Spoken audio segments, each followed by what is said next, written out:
Hello and welcome back. In this lecture, we will be taking a look at several aspects of eschatology and the supernatural that possessed the minds of medieval Europe for well over 1,000 years. As with most of our historical lectures, we could easily spend a whole semester discussing this complex topic.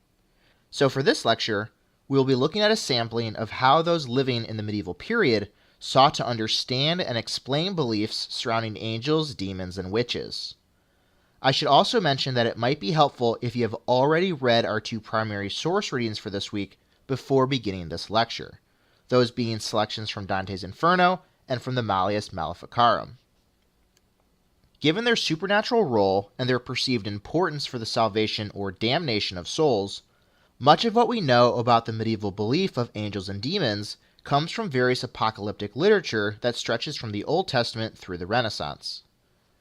Before we explore some of this literature, we must first attempt to define what we mean by eschatology, apocalypticism, and other related terms. Eschatology is the study of the end times, specifically the death, judgment, and final ending place of both the human individual as well as humanity as a whole. Thus, for the medieval period as well as for today, a Christian view of history is necessarily eschatological, as it sees history as a teleological process that will ultimately come to an intended end as revealed by Scripture. This is true for other religions as well. Eschatology, however, is different from apocalypticism, which is more difficult for historians to define, but which at its core stresses that the end is not only coming, but that the end is imminent. Thus, a religious leader could believe in the eschatological progress of history without believing in apocalypticism. Yet, it is apocalyptic literature during this period that provides much of our evidence for what medieval Christians believed about the end times and the events and agents surrounding them. In looking at these writings, scholars have attempted to define exactly what constitutes apocalyptic literature, in terms of both the manner of revelation to the seer and also the way in which he in turn presents the received message back to mankind. D.S. Russell's definition of this genre states that it is esoteric in character, literary in form, symbolic in language, and pseudonymous. Other scholars, such as Bernard McGinn, have emphasized that the revelation involves the disclosure of secret information through the actions of an intermediary, most commonly an angel. And typically, the witness obtains this information either through a vision or through an actual journey to heaven, hell, or both. The apocalyptic vision is also usually highly dramatic in form, deliberately presenting the conflict between good and evil. Thus, these accounts tend to use easily visualizable scenes and notable characters that remain fixed in the minds of the readers. Ultimately, these apocalyptic narratives at their core have a basic threefold structure of crisis, judgment, and salvation. As stated above, pseudonymity remains a common element of these apocalyptic revelations. Thus, for example, even the apocalyptic sections of the second half of the book of Daniel were written around 165 BC, despite being attributed to the famous prophet who lived and wrote during the 6th century BC. Similar texts were ascribed to famous prophets, apostles, and saints throughout the medieval era, such as multiple medieval prophecies ascribed to the famous abbot Joachim of Fiore. Ultimately, these texts reveal the actual period of their authorship due to the contemporary political and religious events that they allude to in their works. In attempting to further describe the nature of these accounts, D.S. Russell goes on to highlight the different components of apocalyptic eschatology, pointing to 1. A systematic and deterministic view of the course of history, 2. A strongly highlighted conception of the conflict of good and evil, stressing the actions of angels and demons, 3. A sense of the imminence of the end time and the transcendental character of the age to come, 4. The hope of a messianic kingdom on earth, and 5. The expectation of life after death, including the belief in the Last Judgment. Bernard McGinn goes on to explain that apocalyptic texts from various religious backgrounds in different ages display family resemblances in several key areas, including first, a sense of the unity and structure of history conceived as a divinely predetermined totality, second, pessimism about the present and conviction of its imminent crisis, and third, belief in the proximate judgment of evil and the triumph of good, the element of vindication. This vindication can take many forms, this worldly or otherworldly, individual or collective, temporary or definitive, or a combination of some or all of these elements. From these varied descriptions alone, it is clear how complex and debated notions of medieval apocalypticism still remain today. The origins of such apocalyptic accounts, as we mentioned with the Book of Daniel, go back well before the medieval era. Perhaps the most famous account is the Revelation of John, the final book of the New Testament, which, while obscure and even tedious at times in its symbolism, is the most influential apocalyptic work ever written. The book's terrifying visions and majestic hymns continue to reflect and inform many parts of Christian liturgy today, carrying even more weight during the medieval period. As apocalyptic narratives continued to develop during these years, three important themes emerged: the Antichrist, the duration of the world, and the 1,000-year kingdom. The early church's rapidly evolving Christology likewise stimulated the development of a more defined notion of the final enemy, the Antichrist. Two main understandings of this figure emerge across the literature. Some saw the Antichrist, already prominent in John's Revelation, as the resurrected persecutor, often identified with the Roman Emperor Nero. The second interpretation saw the Antichrist as a false Jewish Messiah who worked out of a rebuilt Jerusalem to reign as a false prophet and lead those on earth away from Christ. The other developing themes dealing with the duration of the world and the 1,000-year kingdom reflect a rising concern in the medieval era to understand and to organize the history of the world in light of its inevitable end. One of the most common schemas that came forward was the notion of the earth existing across 7 periods of 1,000 years each, thereby reflecting God's 7 days of creation. Mirroring the Sabbath, the last day of this cosmic week would feature the return of Christ and the reign of his kingdom on earth for 1,000 years. Such schemas likewise influenced notions of apocalyptic millenarianism, which focused on the year 1000 and similar calculated points in time as the likely starting points of the apocalypse. Notions of the Antichrist and the end times gripped the minds as well as the theologies of those living both before and during the Middle Era. Thus, for example, in his famous work Against Heresies, Irenaeus, the Bishop of Lyon, puts forward a detailed account of the Antichrist. In his apocalyptic teachings, Irenaeus likewise emphasized the material nature of the 1,000-year kingdom, thereby working to undercut the heretical teachings of Gnosticism in the process, a philosophy which overemphasized the spiritual nature of Christ over his physical humanity. Thus, in Irenaeus' work, as can be seen in nearly all apocalyptic accounts, the theological teachings present can never be fully divorced from the influences of contemporary political and religious concerns. Yet despite these diverse elements within apocalyptic literature, it is important that we do not undermine the wide range that these accounts take by attempting to put forward labels such as millenarianism or messianism. While some apocalyptic accounts are in fact millenarian or messianic in nature, not all are.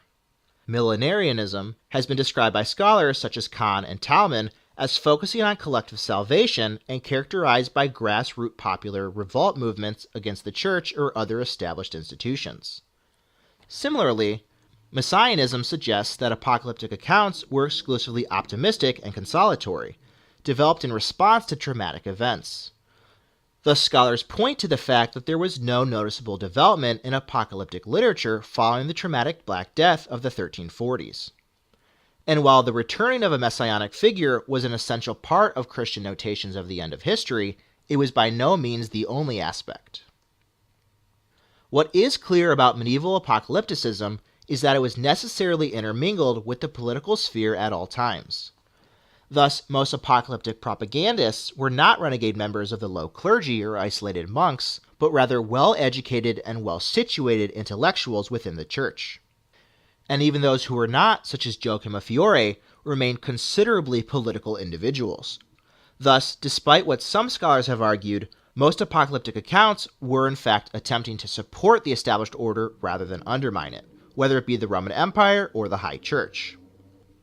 As Bernard McGinn argues, apocalypticism was for the most part an attempt by a group of educated religious intellectuals to interpret the times, support their patrons, console their supporters, and move men to pursue specific aims at once political and religious in nature. Thus, we can see significant changes across apocalyptic literature in response to serious contemporary political issues. The three most important developments during this period were the conversion of the Roman Empire, the rise of Islam, and the emergence of the high medieval papacy.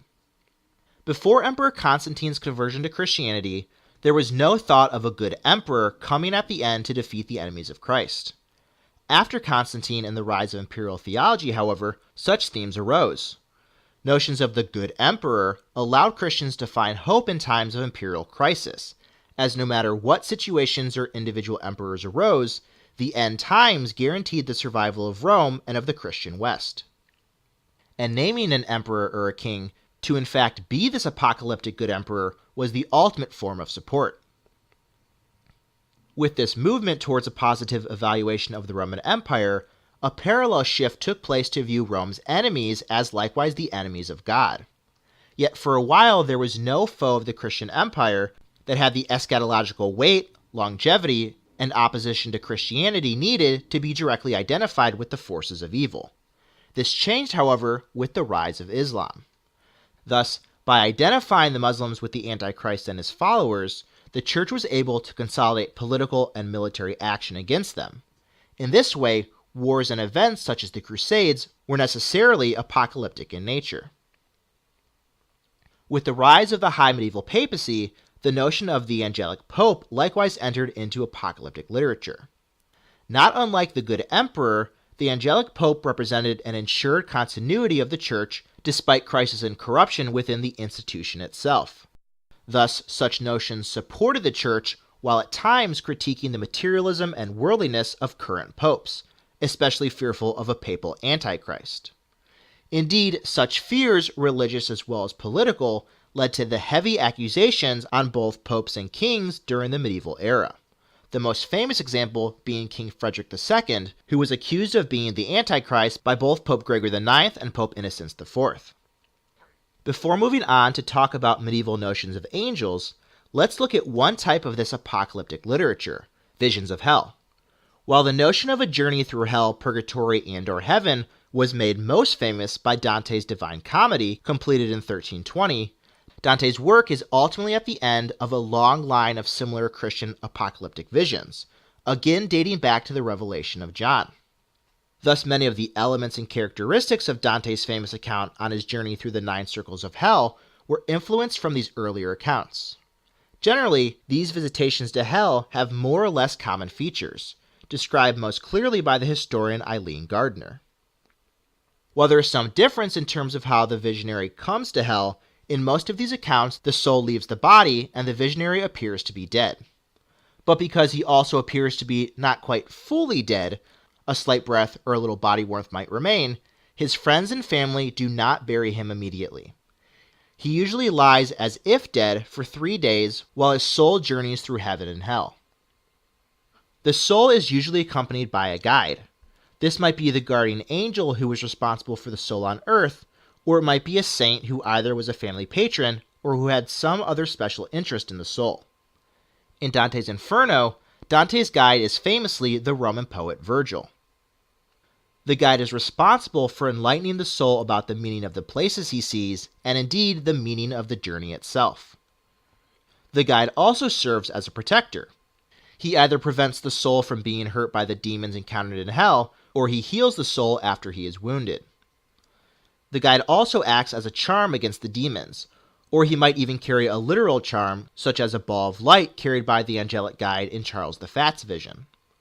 In the darkness of hell, the countenance of the guide is often the only source of light, since the fires of hell produce heat but no light. The visionary is usually led into hell, descending towards the very pit of hell. The description of hell itself varies considerably across these visions. Some mention only 1 or 2 places where the soul sees other souls in fire, tortured by demons. In other visions, all the souls are grouped together no matter what sins they are guilty of. In still other accounts, the souls are in the same place, but the degree of their punishment differs depending on the nature of their specific sins. More highly developed works, like Tyndale's Vision, as well as Dante's Inferno, have separate places and torments for each type of sin. The focus on which sins are punished more severely also differs from account to account. The souls in hell are sometimes performing penance for a limited time as they proceed on their way to heaven. They are often in movement and are described as passing through a series of torments. These souls are undergoing the purgation that later would have occurred in purgatory. Finally, the visionary is often led to the very pit of hell, the place from which no one can escape.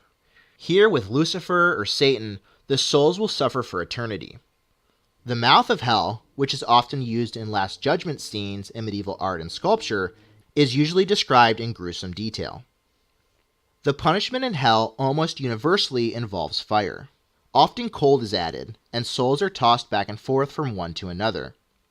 Pitchforks and other sharp implements are popular among the demons for moving the crowds of souls through the infernal regions. Awful smells and horrendous noise are also often associated with hell, along with assaults on the tactile and visual senses.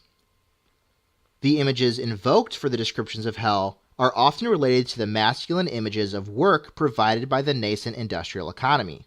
Forges, furnaces, hammers, smoke, and burning metals all combine to present a picture that would certainly be hellish to a rural, aristocratic, and agrarian audience.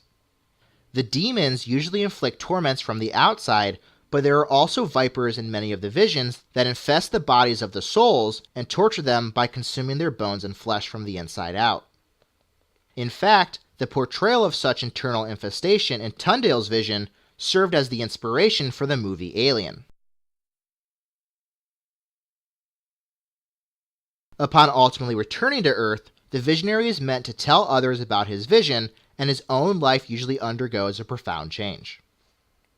One of the best examples of such an apocalyptic journey comes from Tundale's vision, written by an Irish monk in 1149 after he traveled to Regensburg in Bavaria. This work was enormously popular in the medieval ages, and was translated into at least 13 different languages. Tundale was an Irish knight, and probably more than any other visionary, he was almost certainly on the road to hell. Most of our other visionaries have been good laymen or religious, with perhaps one or two faults. Tundale, however, is a true sinner. Tundale is struck dead, but a little warmth on his left side prevents his friends from burying him. In the meantime, his soul is met by his own guardian angel, who leads Tundale on a tour of heaven and hell. Tundale is severely punished as he journeys through a hell that is strictly divided into punishments for particular sins. These are mentioned in sequence, beginning with murder. Tundale's description of hell is the most fully and consistently developed one before Dante's Inferno. In hell, many of the usual features are present, like pits of fire, mountains of fire and ice, valleys of fire, narrow bridges, furnaces and ovens, a horrible beast who tortures fornicators, the forge of Vulcan, and finally the pit of hell itself. There is also a beast belching flames and consuming the souls of the damned. All the souls tortured in the upper regions of hell, that is, not the pit of hell, are not yet fully judged, so the greater part of Tundale's description of hell actually serves as a place of purgation, although not actually called a purgatory. As in Dante's Inferno, Lucifer is given a full and careful description. After hell, Tundale then proceeds on a gradually rising path, visiting better and still better souls in fields and pavilions, then over walls of precious stones and metals, and finally through gates. Throughout this vision, the angelic guide and Tundale maintain an important discussion on the nature of divine mercy and justice, a running dialogue that prefigures a similar discussion between Dante and Virgil. This replaces the discussion in many of the other visions of holier men, which are generally about the need for masses, prayers, and alms for the dead. In Tundale's account, we are concerned with the salvation for the individual soul, who has come so close to perdition, rather than with the extra things that the living can do for those already dead. As in the Divine Comedy, Tundale likewise meets many whom he recognizes. Particularly, as he approaches heaven, he meets important kings and bishops that he knew in life. Ultimately, with apocalyptic accounts like Tundale's vision, it is important to remember that these accounts were meant to be believed, and in fact were believed by both high and low throughout medieval society. Regardless of the historical or theological veracity of such visions, these accounts speak volumes about medieval culture and society at large. Moving on now, we'll look at how angels were presented and understood in the medieval era. angels were believed to be the intercessors between God and mankind. While there was debate between church fathers over their form and their nature, from the teachings of Augustine and Thomas Aquinas, it generally became believed that they were spiritual in form, although they could take on physical forms if necessary.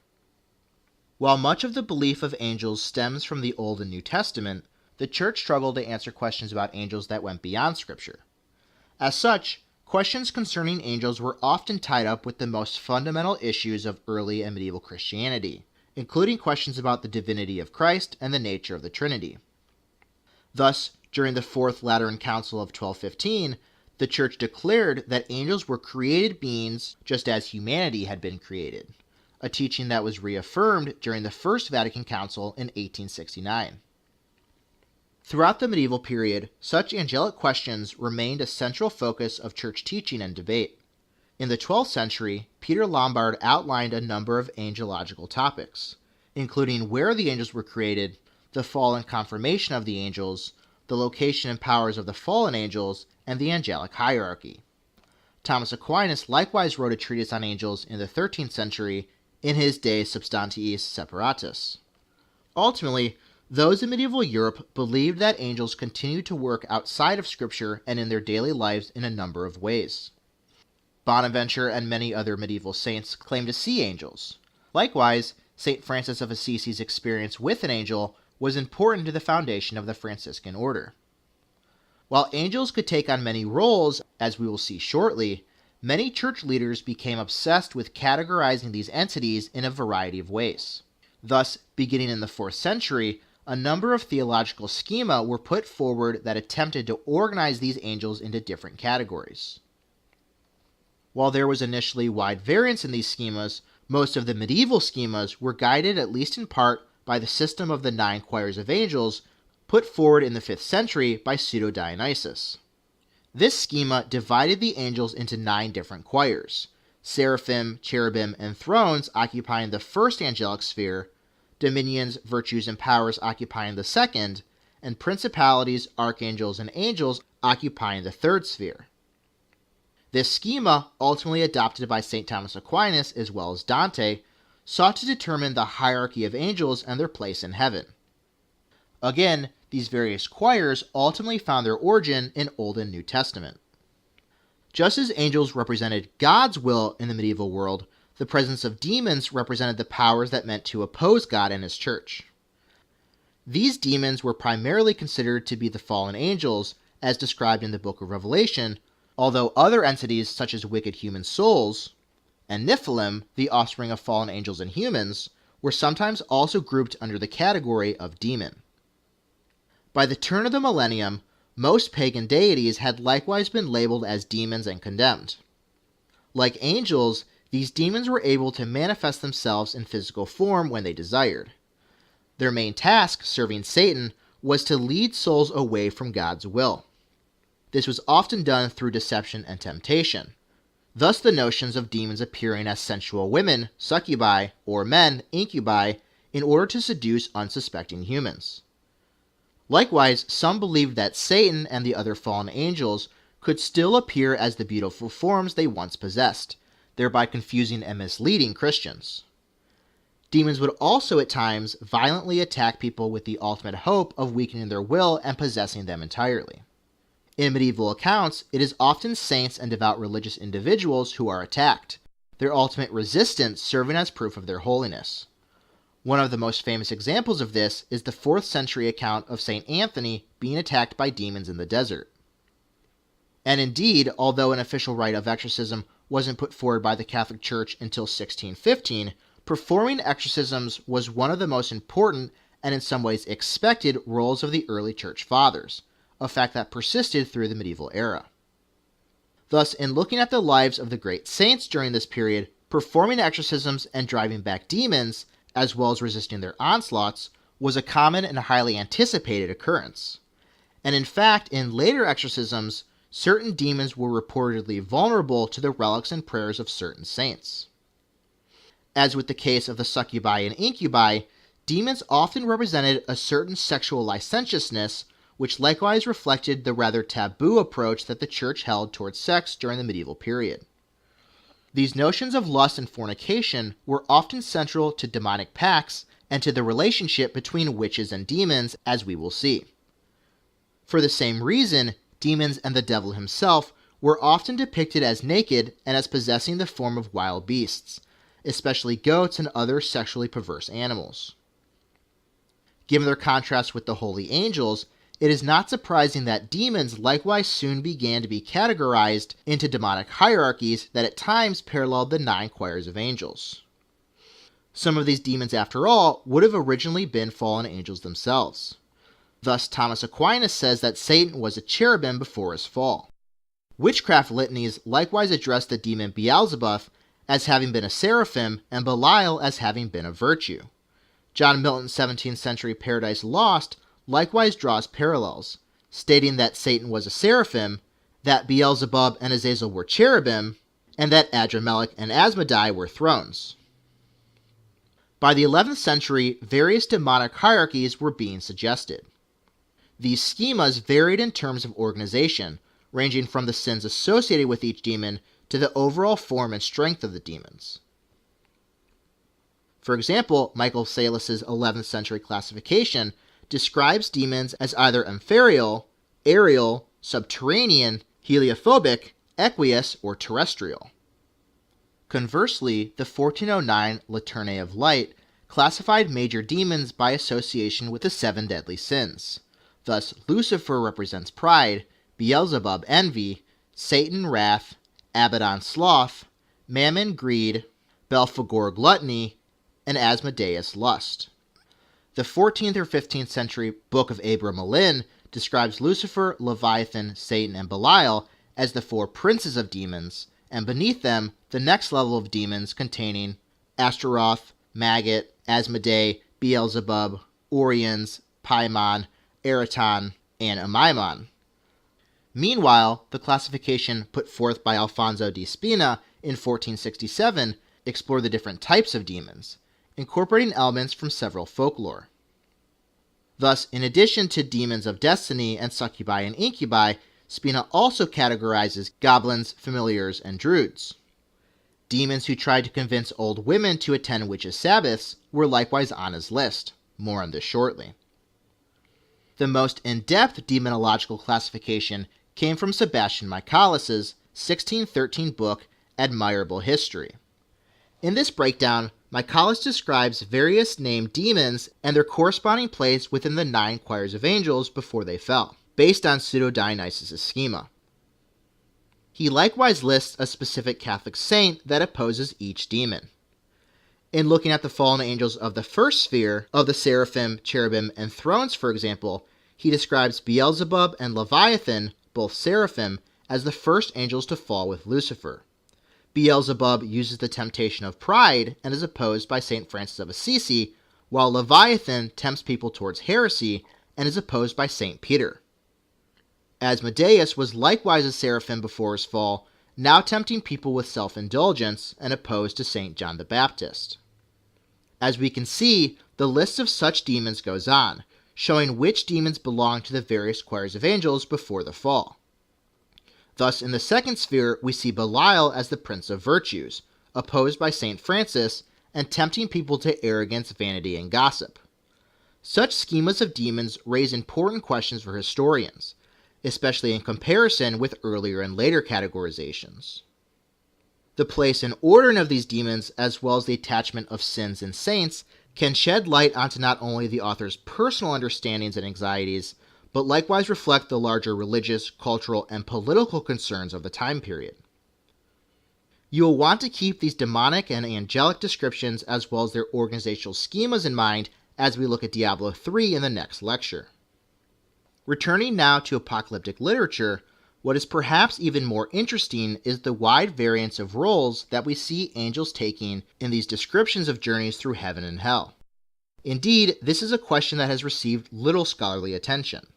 Yet, if we look across the wide spectrum of these eschatological accounts, we can see angels taking on definite roles, what I refer to as angelic professions. In considering these professions that the authors of these accounts attribute to angels, it is again important to ask what this says about medieval society, and what it reveals about their fears and concerns, political and cultural as well as theological. These vision accounts ultimately reveal 14 different professions that angels carry out in their roles in heaven and hell. And following the theme of much of medieval Christian theology, each of these angelic professions can in turn be tied back to a specific reference from sacred scripture. Ultimately, it was the Bible, or the priests reading it, to which most medieval Europeans turned to understand the world and their place in it. The first profession of angels in eschatological literature is that of a messenger. This profession features angels appearing before humans and delivering messages of divine will. Sometimes these messages can be an instruction for the listener. The angel from St. Paul's Apocalypse tells a man to look beneath the foundation of a house and publish the book he finds there. Other times, these messages are warnings to the listener.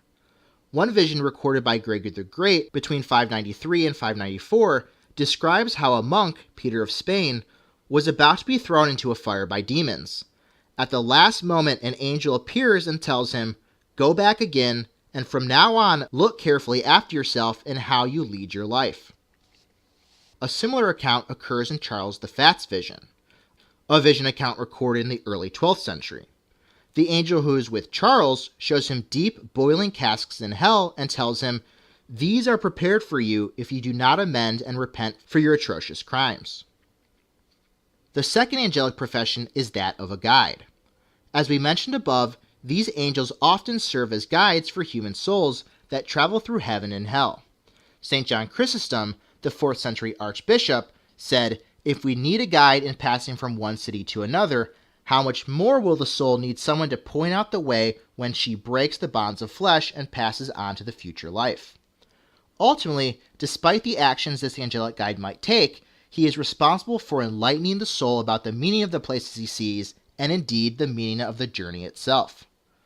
One of the best examples of this angelic profession is found in St. Paul's Apocalypse. Paul is carried by the angel into heaven, and the angel says to him, "Follow me, and I will show you the place where the righteous are taken when they are dead. Thereafter I will take you to the bottomless pit, and show you the souls of the sinners and the kind of place they are taken when they are dead." In Thurkill's vision, an English vision account from 1206, St. Michael likewise guides Thurkill through several areas in heaven. Tyndale's vision also reveals how hopelessly lost a soul is without its angelic guide. The angel quickly disappeared from before his eyes, and Tyndale was no longer able to see him. Miserable, he saw himself to be far inferior to all the sinners that he saw before him. Deprived of his light and his solace, what else could he do but despair completely of the mercy of God? The third angelic profession is that of a warrior. The connections between the holy angels and warfare find their origins in Scripture. The great battle between Michael the archangel and the dragon in Revelation 12 offers a clear example of holy warfare.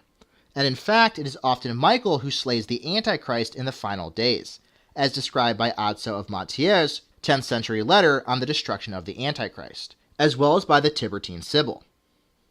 Similarly, in the vision account of Perseus' journey through heaven, an 8th century English account, Perseus is even granted a more extended view of the heavenly troops. And these angelic troops were even reported to intervene in worldly battles as well. For instance, when angels allegedly intervened to rescue King Alfonso Henrique of Portugal when fighting against the Moors. Another profession of angels found in medieval eschatological literature is that of the sentinel. The sentinel angels serve as guards and sentries for certain locations in the universe. One of the best examples of this profession comes from St. Paul's Apocalypse. During Paul's journey through hell, he comes upon the well which leads to the deepest section of hell. "He took me from the north side and put me over a well, and I found it sealed with 7 seals. The angel who was with me said to the angel of that place, 'Open the mouth of the well so that Paul, the dearly beloved of God, can see, for the power has been given to him to see all the torments of hell.'" In this example, the sentinel angel has been assigned to guard and keep watch over this well leading into the deepest portions of hell, only letting those who have permission from God pass through. The next angelic profession is that of a protector. Those living in medieval Europe, and especially the souls embarking on a journey through hell, needed divine protection from evil demons. Unlike the warrior angels, who attacked forces of evil as members of the holy host of heaven, these angelic protectors protected an individual person or his soul, often without the help of other angels. Thus, in Perseus' vision, a vision of a holy preacher recorded in 8th century England, the demons in hell attempted to obstruct Perseus' journey upwards to heaven with wicked accusations and by blocking his path. But with the angel protecting him, all their efforts were in vain. Similarly, in Charles the Fat's vision, Charles is protected by an angel who uses a radiant ball of thread. Charles explains that the demons tried to grip me in their claws and cast me headfirst into the sulphurous pits, but my guide, who carried the ball, threw a thread of light over my shoulder and, doubling it, drew me strongly after him. Conversely, as Tundale journeys through hell, he experiences just how vulnerable he is without the angelic protector. On several occasions, the angel leaves Tundale and allows the demons to torture him.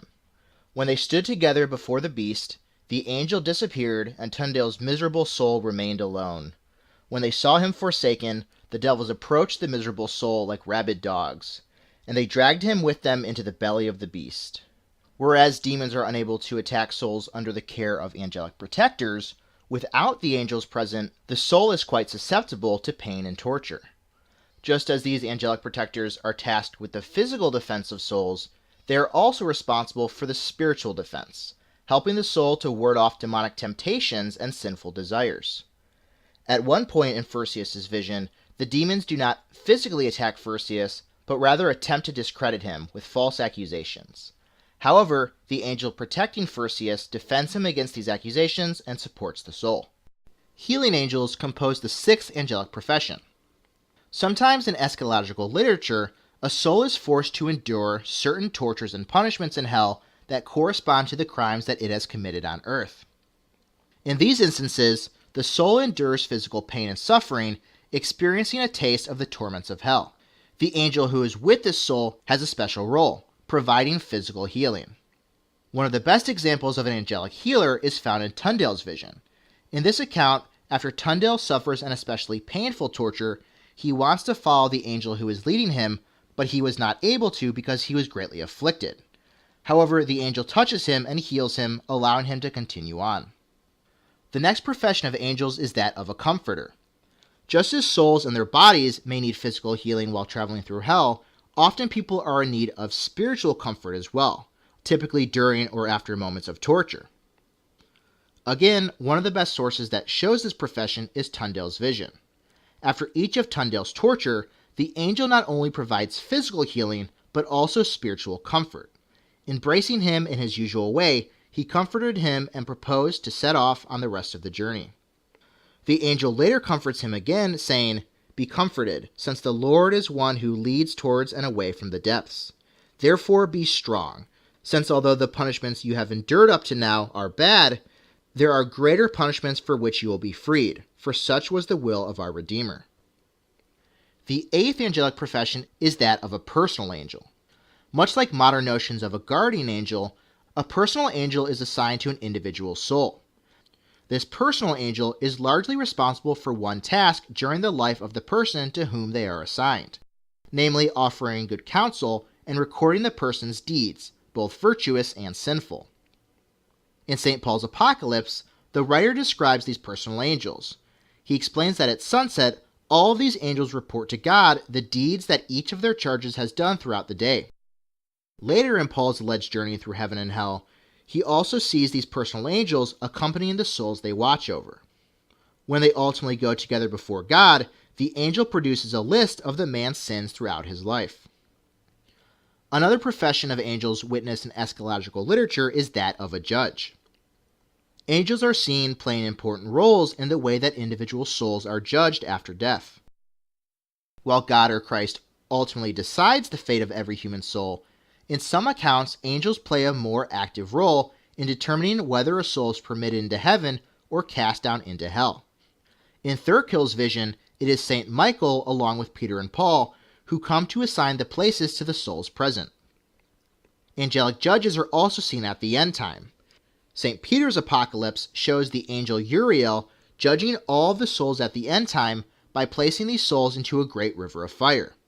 Those who are righteous and just are not overcome by the fire and go to heaven, but those who are unjust will perish in the flames and be sent to hell. Ultimately, it is the angels Uriel and Ezriel who are placed in charge of this final judgment of souls. Court angels make up the 10th angelic profession. These angels, members of God's angelic court, have two primary purposes. First, these angels constantly praise and worship God. Second, they participate in events that occur in God's presence. In St. Paul's Apocalypse, Paul hears court angels worshiping God. Therefore I heard the voices of thousands and thousands of angels and archangels, and the cherubim, and the 24 elders, uttering hymns and glorifying the Lord. These court angels are again found praising God in St. Paul's Apocalypse during the judgment of souls before God. After God sentences a soul to be tortured in hell for eternity, the angels and archangels praise God, saying, "Righteous are you, O Lord, and just is your judgment." Paul also sees all of the court angels cast themselves down on their faces before the throne, worshiping God. The next profession of angels is that of angelic purifier. These angels have a single yet very important role. They are responsible for purifying the good souls that have been tainted by sin so that these souls may enter into heaven. In one account, St. Michael is responsible for purifying the souls before they may enter into the city of Christ. He cleanses them of their sins by washing them in the lake of Akarusa. In other accounts, these angelic purifiers cleanse sinful souls by submerging them into rivers of fire. Another angelic profession is that of a punisher. These angels are responsible for upholding divine justice by punishing those souls who were sinful on earth and so found no place in heaven with God. While the punishments might seem harsh, the angels are following God's will by punishing evil souls, just as good souls are rewarded. The best examples of angelic punishers come from St. Peter's Apocalypse and St. Paul's Apocalypse. The writer of the first vision vividly describes these punishers as he witnessed the sufferings of hell. In another place there is a pit, great and full of fire. In it are those who have denied righteousness. And angels of punishment chastise them there and kindle on them the fire of their torment. In the second apocalyptic vision, Paul describes these angelic punishers as being without mercy and having no pity, full of fury with fire spilling forth from their hair and mouths. Likewise, in St. Peter's Apocalypse, the angel Ezriel is in charge of many of the punishments. Ezriel, the angel of wrath, will bring men and women with half of their bodies burning and cast them into a place of darkness, the hell of humanity. The good souls rejoice when Ezriel punishes the wicked souls whose torments will be forever according to his or her deeds. Later, Ezriel also casts murderers into a fiery pen full of venomous beasts and worms for all eternity. He then brings the souls of their victims to come and watch. In yet another torture, Ezriel punishes disloyal souls by hanging them and having flesh-devouring birds attack them. Another angelic punisher is an angel named Tatirikos. It is said that he will punish the souls with even greater torments, telling them that they should have repented during life. In St. Paul's Apocalypse, the angelic punisher who oversees all the tortures of hell is Teretukos. If a wicked soul comes to be judged, God will say, "Let him therefore be delivered to the angel Teretukos, who is set over the torments, and let him cast him into the outer darkness, where there is weeping and gnashing of teeth." Later, Paul sees another soul being delivered to Tartarchus, who is ordered to take the soul into the lower prisons of hell to be tormented. While these angelic punishers frightened many people in the medieval era, many medieval Christians understood that these angels served an important role in the balance between divine justice and mercy. The 13th profession of angels is that of an angelic administrator. These angels act as the organizers of the souls that come into heaven. Unlike heavenly guides who lead souls through heaven and hell to show them something before they return to their bodies, these angels deal with souls who have already been judged and found worthy to enter heaven. Once a soul enters heaven, it is often directed to a certain location corresponding to the virtues it demonstrated in life. These angelic administrators are the ones who organize this placement. In St. Paul's Apocalypse, St. Michael plays a large part as an angel of this profession. He leads the purified souls into the city of Christ and also brings all those souls who were chaste in life into heaven and places them among the children. The last angelic profession is composed of angels of the end times. Eschatological literature holds that these angels play an important role in what will take place at the ending of the world. One task attributed to these angels is the resurrection of everyone's body so that it can rejoin with the soul. In one account, the angel Uriel is put in charge of this. Conversely, one medieval homily holds that it is Saint Michael who will awaken everyone who has died, from Adam to the end of time, by blowing his trumpet. Despite which specific angel of the end times initiates this great awakening, the second sibling book makes it clear that it is the angels who will shatter the gates of death and raise up the bodies of all people, even those who have been killed at sea or devoured by animals. In some ways paralleling the increasing professionalization of medieval society, the roles that these angels played in medieval eschatological literature cannot be understated. Indeed, theology on angels remained one of the central ways in which medieval Christians attempted to navigate and understand their world. The famous battle between Michael and the dragon in Revelation 12 continued to echo through these medieval apocalyptic accounts. Thus, both for the individual Christian soldier, as well as for the political and moral justification of warfare, parallels of good versus evil, Michael versus the devil, were frequently employed. Saint Michael and the angelic warrior profession can likewise be seen as influencing eventual medieval notions of chivalry. These angelic professions can also be tied to millenarianist uprisings, the justification of certain kings and rulers as divinely appointed, the understanding of the role of the clergy, and the constant struggle for people to understand the precarious balance between divine justice and divine mercy. The last element of medieval eschatology that we will explore in this lecture is the role that witches played both in reality and within the minds of the Catholic Church. Echoing these real fears of the spiritual warfare engaged by angels and demons, medieval Christians, especially under the high medieval papacy, became increasingly concerned with the practice of witchcraft. Witchcraft certainly took its roots from older pagan religions that had been rooted across Europe before and still during the rise of Christianity. Thus, we can see connections between witches and the Roman goddess Diana as late as the 16th century. At first, when converting these people, the Catholic Church allowed a mixing and the co-option of older pagan rituals, festivals, and beliefs. Despite early complaints by church fathers like Augustine of Hippo, it wasn't until the 9th century that the now more bureaucratic church began to fully clamp down on these lingering pagan practices, declaring all forms of magic to be against Christianity and therefore necessarily connected with the devil. Thus, the 744 Council of Leptines declared many older pagan gods, including the Norse gods Odin and Thor, to be demons. Similarly, in 820, Agobard, the Bishop of Lyon, argued that witches could shapeshift, control the weather, and fly in the night. Despite these accusations and the establishment of anti-witchcraft laws by the Church, at the local level, witches and similar magic users were often still seen as respected members of the community during these early years, able to provide magical healing spells and potions, tell the future, and offer other supernatural services. By the 13th century, however, the notion that witches were intimately associated with demons began to grip all levels of society. Given the cosmic battle between God and Satan, the practice of witchcraft could only be seen as the worship of demons and overt action against God and his church.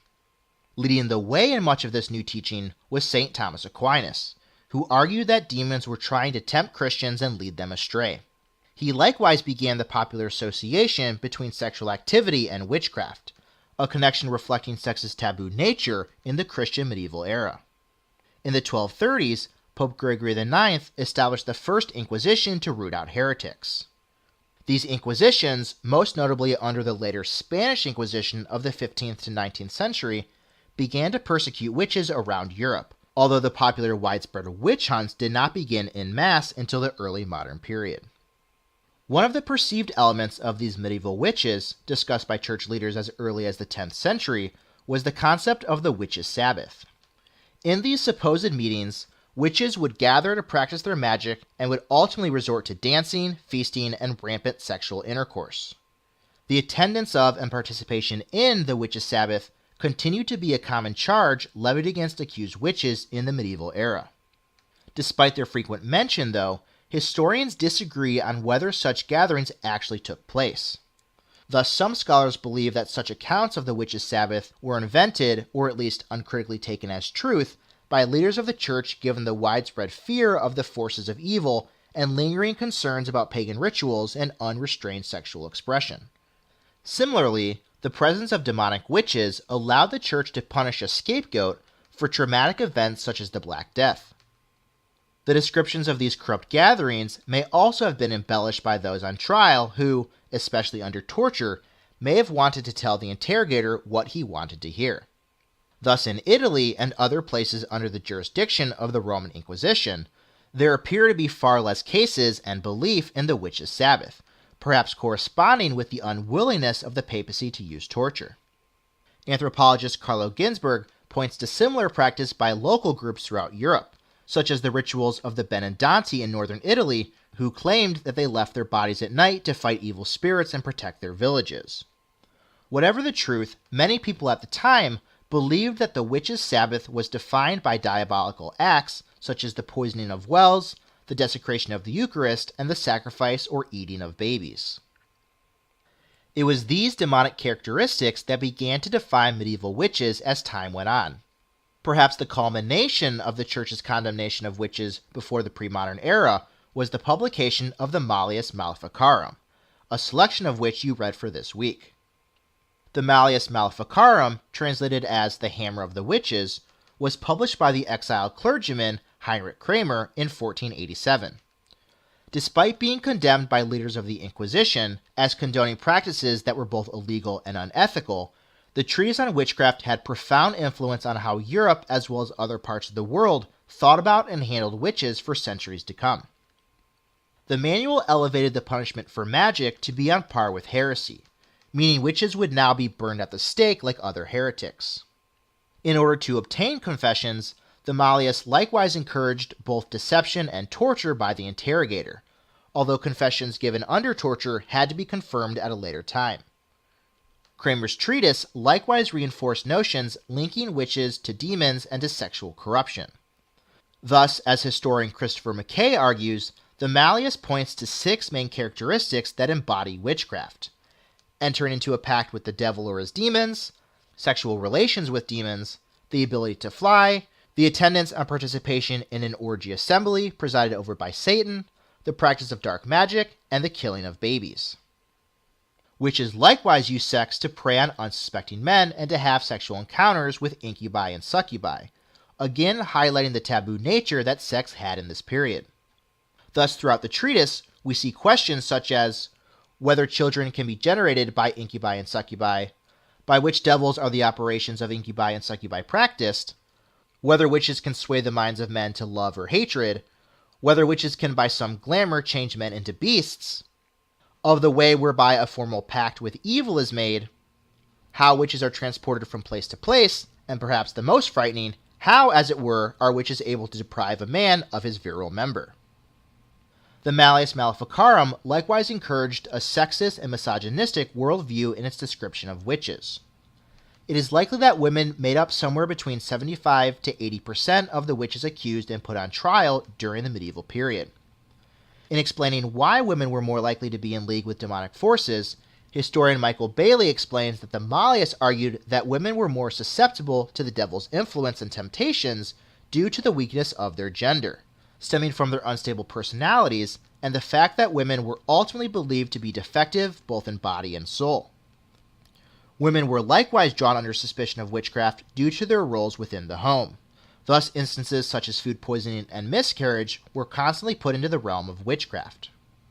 The licentious woman was likewise seen as the greatest threat to the celibate clergyman.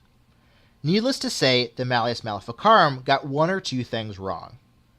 It is in claims such as these, though, that we were able to once again see how questions on angels and demons pervaded the medieval period at every aspect of society. Social, political, and cultural factors were always necessarily entwined with the theological. That's all for this look at medieval eschatology. Hopefully you found some of this material interesting. In our next lecture, you will need to keep these portrayals of angels, demons, and witches in mind as we look to see how closely these medieval notions are reflected in the game Diablo 3. See you then.